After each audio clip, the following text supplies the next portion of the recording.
Hi, this is day one of my content creation journey. मेरा नाम पिंकी है। मैं कंटेंट क्रिएशन स्टार्ट करना चाह रही हूँ। ऑलरेडी मैंने एक बार ब्लॉगिंग स्टार्ट किया हुआ था, फिर मैंने स्किप कर दिया बीच में। उससे मेरी चीज़ें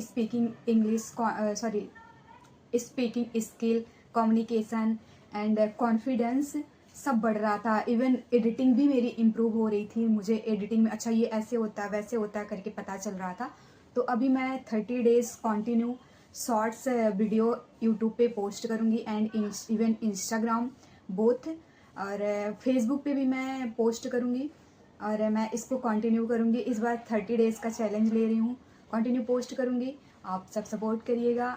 ये मेरा फर्स्ट वीडियो है अभी आफ्टर 2 3 4 मंथ गैप का। तो मिलते हैं नेक्स्ट वीडियो में। Thank you so much for watching. Till then take care, bye bye, see you soon, bye.